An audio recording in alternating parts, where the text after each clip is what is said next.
Assalamualaikum and hello everyone. I'm Hajra from இலங்கை சமையல். நாம் இன்றைக்கி ரொம்ப சூப்பராக சுட சுட அடிக்கிற மழைக்கு ஈவினிங் டைமுக்கெல்லாம் டீயோட சாப்பிட ரொம்ப டேஸ்டியாக எப்படி கரோட்டி பண்ணுறதுன்னு சொல்லி வாங்க பார்க்கலாம். இது பண்ணதுக்காக வேண்டிய நான் 3 கப் கோதுமை எடுத்திருக்கேன்.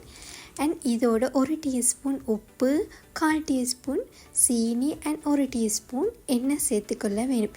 இப்போ கொஞ்சம் கொஞ்சமாக தண்ணியை சேர்த்து நல்லா சாஃப்டாக நாங்கள் பரோட்டாவுக்கெல்லாம் பிசைஞ்சு எடுக்கிற போல் நல்லா சாஃப்டாக பிசைஞ்சு எடுத்துக்கொள்ள வேணும். இப்போ நல்லா இதை பிசைஞ்சு எடுத்ததுக்கு அப்புறமா எகெயின் நாங்கள் இதை 2-3 தடவை இது போல் கைகளால் நல்லா இழுத்து பிசைஞ்சு எடுத்துக்கோங்க. அப்போ தான் இன்னும் நல்லா சாஃப்டாகவும் இருக்கும்.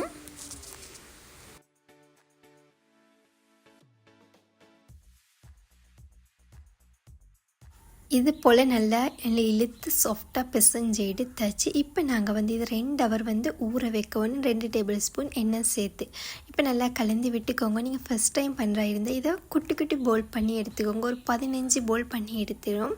பண்ணதுக்கப்புறமா எண்ணெய் சேர்த்து நீங்கள் 2 ஹவர் ஊற வைங்க. அப்போ இன்னும் உங்களுக்கு ஈஸியாக இருக்கும். இப்போ நாங்கள் ஃபில்லிங்கை ரெடி பண்ணி எடுத்துக்கலாம். 200 கிராம் மீன் எடுத்திருக்கேன். ஒரு மீடியம் சைஸில் வெங்காயம் அதை குட்டி குட்டியாக இதுமாதிரி கட் பண்ணி எடுத்துக்கோங்க. இப்போ ஃபில்லிங் பண்ணதுக்காக வேண்டிய ஒரு பொட்டன் எடுத்துக்கோங்க. அதில் ஒரு 4 டேபிள் ஸ்பூன் எண்ணெய் கொதித்ததும் 1 டீஸ்பூன் இஞ்சி பூண்டு விழுது அண்ட் 2 கொத்து கறிவேப்பிலை. இப்போ இதோட வெங்காயத்தையும் சேர்த்து நல்லா கலந்து விட்டு எடுத்துக்கோங்க. இது போல் இப்போ ஓரளவு வெங்காயமெல்லாம் வதங்கி வந்ததும் அண்ட் இதோட ஒரு கேரட் எடுத்திருக்கேன். இதுமாதிரி குட்டி குட்டியாக கட் பண்ணி எடுத்துக்கோங்க. அண்ட் 2 பச்சை கொச்சக்காய் அண்ட் இப்போ இதெல்லாம் சேர்த்து நல்லா இது மாதிரி கலந்து விட்டு எடுத்துக்கோங்க. கலந்து விட்டு எடுத்ததும் அண்ட் இதோட 1/4 டீஸ்பூன் உப்பு சேர்த்துக்கொள்ள வேணும். உப்பு சேர்த்து இப்போ எகெயின் நாங்கள் மிக்ஸ் பண்ணிக்கோங்க. இது போல் அண்ட் இதோட 1/4 டீஸ்பூன் மஞ்சள் தூள், 1 டீஸ்பூன் துண்டு கொச்சக்காய் அண்ட் 1 டீஸ்பூன் மிளகுத்தூள் சேர்த்து நல்லா இது மாதிரி மிக்ஸ் பண்ணிக்கொள்ள வேணும். கரெக்டெல்லாம் குக்காகி வந்தது நாங்கள் இதோட மீனை சேர்த்துக்கலாம். மீனை சேர்த்து இப்போ கரெக்டோட மிக்ஸ் ஆகலவே மிக்ஸ் பண்ணினதும் எகெயின் நாங்கள் இதோட லீக்ஸை சேர்த்துக்கொள்ள ஒரு கைப்பிடி அளவு லீக்ஸ் எடுத்திருக்கேன். இப்போ லீக்ஸையும் சேர்த்து எகெயின் நாங்கள் இதை மிக்ஸ் பண்ணி எடுத்துக்கொள்ள வேணும்.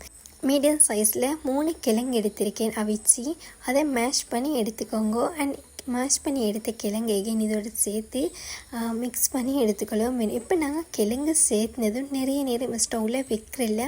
நிறைய நேரம் வைக்கும் போது கிழங்கு தண்ணி விடும். அப்போ எங்கள் கிரேவி அவ்வளோ நல்லா இருக்காது, தண்ணித்தன்மையாக இருக்கும். இப்போ ஸ்டவ்லேருந்து எடுக்க முன்னாடி இப்போ நான் இதோட 1/4 டீஸ்பூன் கொச்சிக்கத்தூள் சேர்த்துக்கொள்ள வேணும். சேர்த்துனதும் இப்போ அதே எகெயின் மிக்ஸ் பண்ணிவிட்டு ஸ்டவ்லேருந்து எடுத்துக்கோங்க. எங்களோட ஃபில்லிங் இப்போ ரெடி.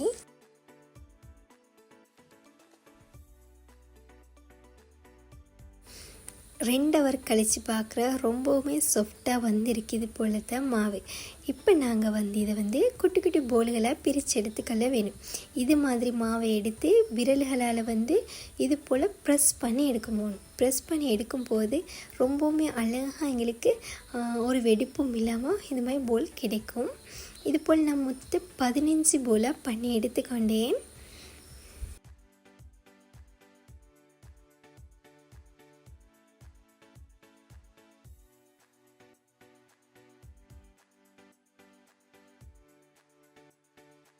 இது போல் குட்டி போல் பிடிச்சு எடுத்ததை நாங்கள் எகெயின் ஒரு 30 நிமிஷம் ஊற வைக்க வேணும். எண்ணெய் சேர்த்துக்கொள்ள வேணும். ஒரு 3 டேபிள் ஸ்பூன் எண்ணெய் சேர்த்து ஊற வைங்க. இப்போ 30 நிமிஷம் கழித்து ஒரு உருண்டை எடுத்து இது போல் ரொம்பவுமே தின்னாக விரிச்சு எடுத்துக்கொள்ளவும் வேணும். இப்போ ஓரளவு நான் ரோலிங் பின்னால் விரிச்சு எடுத்ததுக்கப்புறம் இப்போ இது போல் கைகளால் இது மாதிரி ஓரம் ஃபுல்லாக இழுத்து விட்டு எடுத்துக்கொள்ள வேணும். அப்போ இன்னும் எங்கிட்ட இது விரிச்செடுத்த மாவு இன்னும் நல்லா தின்னாக இருக்கும். இது மாதிரி ஓரம் ஃபுல்லாக நாங்கள் இழுத்து விட்டு எடுத்துக்கோங்க. இப்போ பாருங்கள் ரொம்பவுமே தின்னாக விரித்து எடுத்துக்கொண்டு இது போல் இப்போ ஃபில்லிங்கை சேர்த்து 2 பக்கத்தாலையும் இது போல் மடித்து எடுத்துக்கொள்ளவும் வேணும். நான் காட்டுற மாதிரியே நீங்கள் இது மாதிரி மடித்து எடுத்துக்கோங்க. ட்ரையாங்கிள் ஷேப் அழகாக வரும். இது போல் ஒவ்வொரு மடிப்பாக மடித்து எடுத்துக்கொள்ளவும் வேணும். இப்போ பாருங்கள் ரொம்பவுமே அழகாக நாங்கள் கறி ரொட்டியை ரெடி பண்ணி எடுத்தாச்சு. இது போல் மீதி இருக்க கறி ரொட்டியெல்லாம் ரெடி பண்ணி எடுத்துக்கொள்ளவும் வேணும். இப்போ பாருங்கள், ஃபஸ்ட்டுக்கு எப்படி பண்ணோமோ அதே போல் அழகாக இது மாதிரி விரிச்சு எடுத்துக்கொள்ள வேணும். விரிச்சு எடுத்ததும் இதோட இப்போ ஃபில்லிங்காக சேர்த்துக்கொள்ள வேணும். இப்போ ஃபில்லிங்காக சேர்த்துனதும் ஃபஸ்ட்டுக்கு எப்படி பண்ணோமோ அதே போல் 2 பக்கம் அழகாக இது மாதிரி மடித்து எடுத்துக்கொள்ளுங்க. எடுத்ததும் எகெயின் நாங்கள் வந்து இது முக்கோண ஷேப்பில் அழகாக இது போல் மடித்து எடுத்துக்கொள்ளணும். இது மாதிரி நான் காட்டுற மாதிரியே நீங்களும் பண்ணி எடுத்துக்கோங்க. இது போல்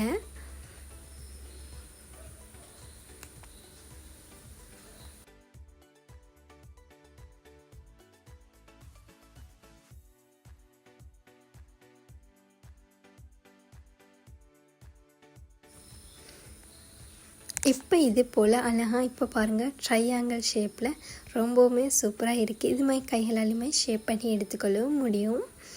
இப்போ ஃபைனலாக எல்லாம் கறி ரொட்டியும் ரெடி பண்ணி எடுத்தாச்சு. ரொட்டி கல் வந்து இப்போ நல்லா சூடானதும் அதுக்கு எண்ணெய் சேர்த்துட்டு இப்போ நாங்கள் ஒவ்வொரு கறி ரொட்டியாக இது போல் வைக்க வேணும்.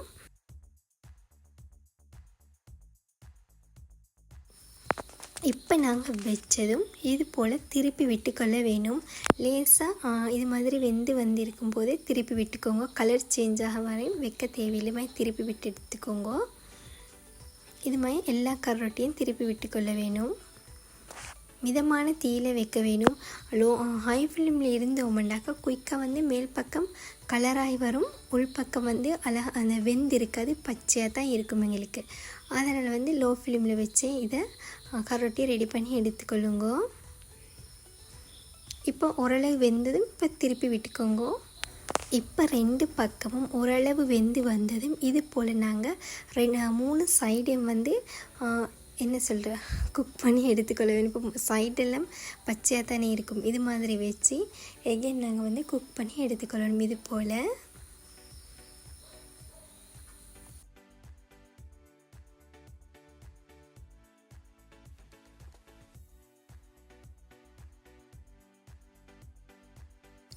இப்போ ஒரு பக்கம் நல்லா வெந்து வந்ததும் ஒரு 2 நிமிஷமாவது நல்லா குக்காக விடுங்க. ஒரு பக்கத்தை நல்லா வெந்து வந்ததும் இப்போ மறுபக்கத்தை திருப்பி விடுங்க. இப்போ மறுபக்கமும் நல்லா வெந்து வந்ததும் இப்போ அடுத்த பக்கத்தை திருப்பி விட்டுக்கிறோம். இது போல் திருப்பி விட்டு குக் பண்ணி எடுத்துக்கோங்க. இப்போ நல்லா கலராகி வந்திருக்கு. இப்போ நாங்கள் எகெயின் இதை வந்து எடுத்து இது மாதிரி திருப்பி விட்டு நல்லா கலராகாட்டி இப்போ திருப்பி விட்டு ரொட்டியை வந்து குக் பண்ணி எடுத்துக்கோங்க.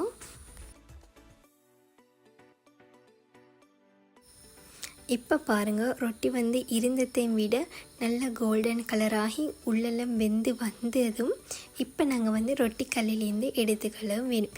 இதே போல் மீதி இருக்க எல்லா கறி ரொட்டியும் இது மாதிரி தான் பண்ணி எடுத்துக்கோங்க.